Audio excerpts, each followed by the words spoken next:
வணக்கம் விண்டு ஃபிஷர்மேன். 4ஆம் நாள் கடலில் நம்ம வலை போட போகிறோம். நேற்று நைட்டு ஆங்கர் போட்டு தூங்கிட்டோம். இப்போ அந்த ஆங்கரை தான் தூக்க போகிறோம். அந்த ஆங்கரை எப்படி தூக்குறோன்னு பாருங்கள். இந்த ஆங்கரோட இடம் மட்டுமே பார்த்தீங்கன்னா ஒரு 200 கிலோ கிட்ட இருக்குங்க.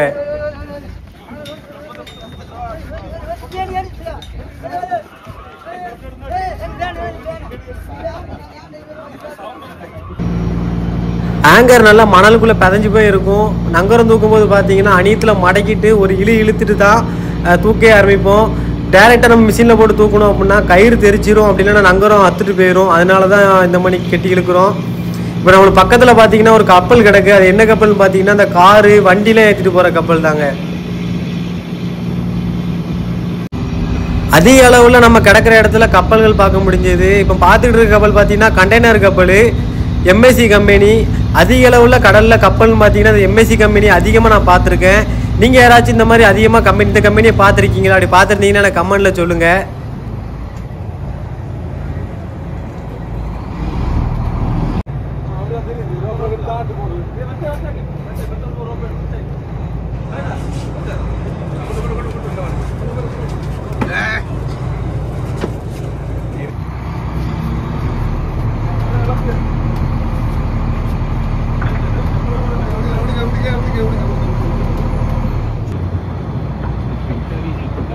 ஃபைனலாக ஆங்கர் ரோப்பை நம்ம அணியத்தில் கட்டி இழுத்துட்டு இப்போ வந்து கப்பியில் போட்டாச்சு. கப்பியில் போட்டு இப்போ நம்ம ட்ரம்மில் போட்டு இப்போ இழுத்துக்கிட்டு இருக்கோம். இப்போ ஆங்கர் பார்த்தீங்கன்னா அப்படி கொஞ்சம் கொஞ்சமாக தண்ணிக்குள்ளே நிலத்துலேருந்து கிளம்பி வந்துக்கிட்டு இருக்கோம். கப்பல் எவ்வளோ பெருசாக இருக்குன்னு பாருங்கள் எம்எஸ்சி கம்பெனி.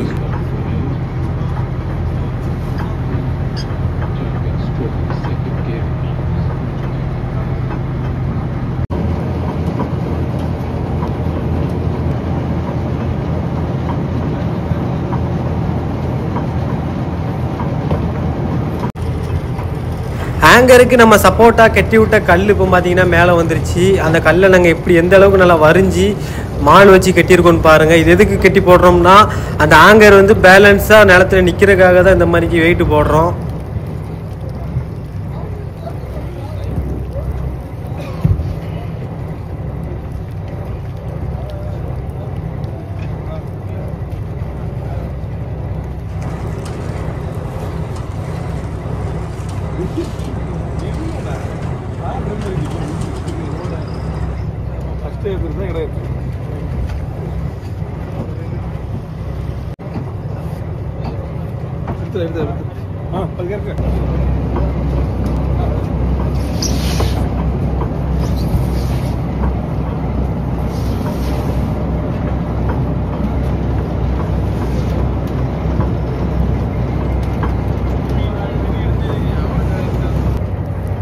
ஃபைனலாக நம்ம கடலில் போட்டிருந்த ஆங்கர் வந்து மேலே வந்துருச்சு. எவ்வளோ பெருசாக பிரம்மாண்டமாக இருக்குன்னு பாருங்கள். கிட்டத்தட்ட ஒரு 250 கிலோ வரைக்கும் இருக்கும் இதோட ஆங்கரோட வெயிட் மட்டும் பார்த்தீங்கன்னா. நம்ம போட்டில் உள்ள ஆளுக்கு எல்லாம் கையால் சேர்ந்து இழுக்குனாலும் இழுக்கலாம். ஆனால் மொத்தம் நம்ம போட்டு 26 பேர் இருக்கும். அவ்வளோ பேர் சேர்ந்து இழுத்தாலும் ஆனால் ரொம்ப கஷ்டமாக இருக்கும் இழுக்கிறதுக்கு. ஏன்னா கடலுக்குள்ளேருந்து இவ்வளோ பெரிய ஆங்கர் தூக்கும்போது ரொம்ப வெயிட்டாக வருங்க. அதனால தான் நம்ம மிஷின் வழியாக ஈஸியாக வாங்கியாச்சு இந்த ஆங்கரை.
ஃபைனல்னு நம்ம கடைசியில் ஃபைனலுக்கே வந்துட்டோம். கரெக்டாக தூர் ஆரம்பிச்சுல நம்ம வீடியோ எடுத்திருக்கோம். இதுக்கு முன்னாடிலாம் பார்த்தீங்கன்னா போன வீடியோ அதுக்கு முந்தின வீடியோலாம் மடி இழக்கிறது மடி வாங்குறதெல்லாம் காட்டியிருந்திருப்போம். அதனால தான் சரி இதுலேயும் மடி இழக்கிறது மடி வாங்குறத காட்ட வேண்டாம், டைரெக்டாக தூரை காட்டிடும் அப்படின்னு சொல்லிட்டு டைரெக்டாக உங்களுக்கு தூரை காட்டியிருக்கேன். எவ்வளோ மீன்கள் கிடக்குன்னு பாருங்கள். தூரில் என்னென்ன மீன்கள்லாம் வந்திருக்கு நம்மளுக்கு தெரில, தட்டினக்கப்புறம் தான் என்னென்ன மீன்கள்லாம் கிடக்குன்னு தெரியும். அதுக்கப்புறம் இந்த மீனை எப்படி ஐஸ் அடிக்க போகிறோங்கிறதையும் பாருங்கள்.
ஃபுல்லாமே பார்த்தீங்கன்னா சஞ்சி கிளாத்தி என்கிற ட்ரிகர் ஃபிஷ் தான் அதிக அளவில் நம்மளுக்கு கிடச்சிருக்கு. ஒரு சில லெதர் ஜாக்கெட்டு தோல் கிளாத்தி என்கிற மீன்களே நம்மளுக்கு கிடச்சிருக்கு. இப்போ அந்த மீன்களை எல்லாத்தையுமே எப்படி ஐஸ் அடிக்க போகிறாங்கன்னு பாருங்கள். ஒரு சில பருவட்டு மீன்களையுமே நம்மளுக்கு உள்ளே கிடக்கும். என்னென்ன மீன்கள்லாம் வந்துருக்கு உங்களுக்கு காட்டுறேன். நம்ம சேனலுக்குள்ளே யாராச்சும் புதுசாக வந்து சேனலை சப்ஸ்கிரைப் பண்ணாமல் பார்த்துக்கிட்டு இருந்தீங்கன்னா சப்ஸ்கிரைப் பண்ணி பக்கத்தில் உள்ள பெல் பட்டன் அமைக்க ஆள் கொடுத்து வச்சுக்கோங்க. இப்போ பார்த்தீங்கன்னா குருவலை மீனுங்க வேறு லெவலில் டேஸ்ட்டாக இருக்கும், ரொம்ப ரேட்டு போகக்கூடிய மீன்.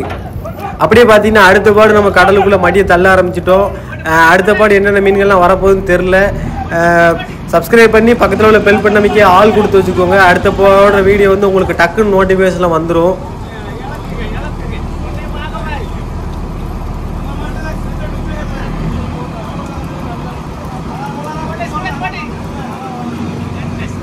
பேரட் ஃபிஷ் என்கிற கிளி மீனுமே நம்மளுக்கு கிடச்சிருக்கு. இது ஒரு கிலோ பார்த்தீங்கன்னா என்ன ரேட்டு போகும் அப்படிங்கிறது எனக்கு கமெண்டில் சொல்லுங்கள்.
ஃபைனலாக மீன்களுக்கு ஃபுல்லாமே ஐஸ் போட ஆரம்பிச்சிட்டோம்.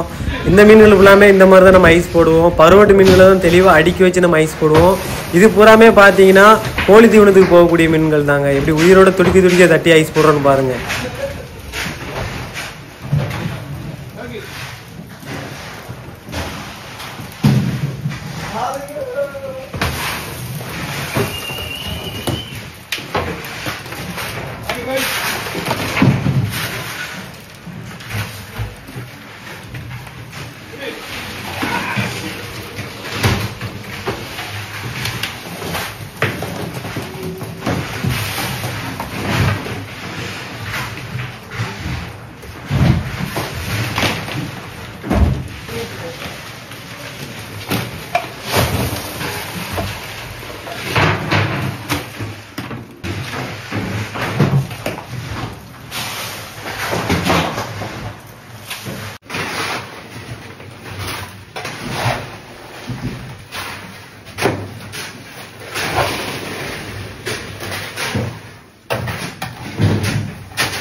நான்